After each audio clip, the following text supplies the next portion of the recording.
Atchutapuram SEZ మీద ఏదైతే ప్రభుత్వం విచారణకు ఆదేశించిందో దానిలో ప్రాథమిక నివేదిక నిన్న బయటకు వచ్చింది. నివేదికలో ఏముందంటే ఆశ గారు, 21వ తారీఖు ఆగస్టు 21వ తారీఖు మధ్యాహ్నం 1 గంటకు ఆశ గారు సెకండ్ ఫ్లోర్ లో ఆ MTBE అనే విషవాయువు ఏదైతే ఆ యొక్క రసాయనాన్ని ఉపయోగించి ఫార్మా కంపెనీ మందులు తయారు చేస్తారో అది ఆ లీకేజ్ 1 గంటకే లీక్ అయిందంట ఆశ గారు. అది లీక్ అయితే బయటకు వచ్చే వాసన ఎలా ఉంటుందంటే స్వీట్ లిక్కర్ వాసనలో ఉంటది. సో 2వ ఫ్లోర్ లో పనిచేసే సిబ్బంది స్వీట్ లిక్కర్ వాసన వస్తుంది అని చెప్పేసి అన్నారు. పెద్దగా పట్టించుకోలేదు సిబ్బంది కూడా.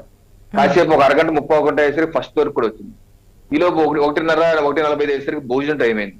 వాళ్ళందరూ భోజనానికి దిగిపోయారు. సో అంతేగాని ఆ వాసన ఎందుకు వస్తుంది, దాన్ని అరికడదాం అన్నది సిబ్బంది కూడా చర్య తీసుకోవాలి. ఈ రోజు ఈ లోపు గ్రౌండ్ ఫ్లోర్ కి వచ్చింది. గ్రౌండ్ ఫ్లోర్ లో ఎలక్ట్రికల్ సర్క్యూట్ ఉంది. ఎలక్ట్రికల్ సర్క్యూట్ కి ఆ విషవాయువు యొక్క పార్టికల్స్ దానికి తాకటం పెద్ద ప్రమాదం, 17 మంది చనిపోయారు. అంటే 1 గంట నుంచి ప్రమాదం జరిగింది 2:30కి. అంటే గంటన్నర సమయం ఉంది ఆశ గారు. గంటన్నర సమయం it's more than enough to contain it. ఎందుకు చేయలేదు? అట్లీస్ట్ ఆ వాసన వస్తుంటే అలారం ఎందుకు మోగలేదు?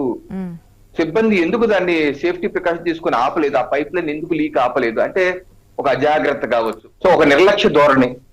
నిన్న జరిగిన ఆ తర్వాత జరిగినట్టు పరవాడ SEZ అది కూడా అంతే. అక్కడ సత్యనారాయణ అని చెప్పి టెక్నీషియన్ ఉత్తరాంధ్ర చెప్పి 5 ఏళ్ళుగా పనిచేస్తున్నారు.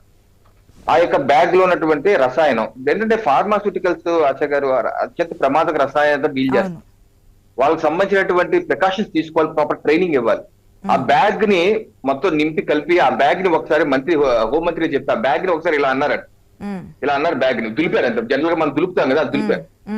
ఆ దులుపుడికి మంట రాగిపోయింది. అంటే సిబ్బందికి ప్రాపర్ ట్రైనింగ్ లేదా? ఎందుకు అలా దులపకూడదు అన్న విషయాన్ని 5 ఏళ్ళు పనిచేస్తున్న వాళ్ళకి కూడా తెలియదా? ఏం జరుగుతుంది ఇక్కడ? అందరూ బాధ్యత తీసుకోవాలి.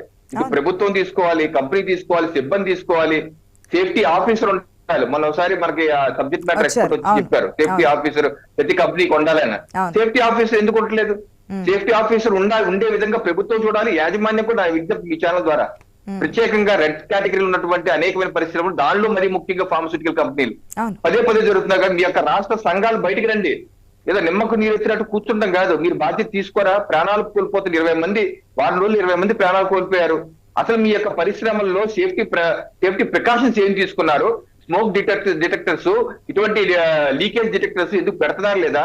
సేఫ్టీ ఆడిట్ చేస్తున్నటువంటి నియమావళిని ఇస్తున్న మార్గదర్శనం అమలు చేస్తున్నారు లేదా?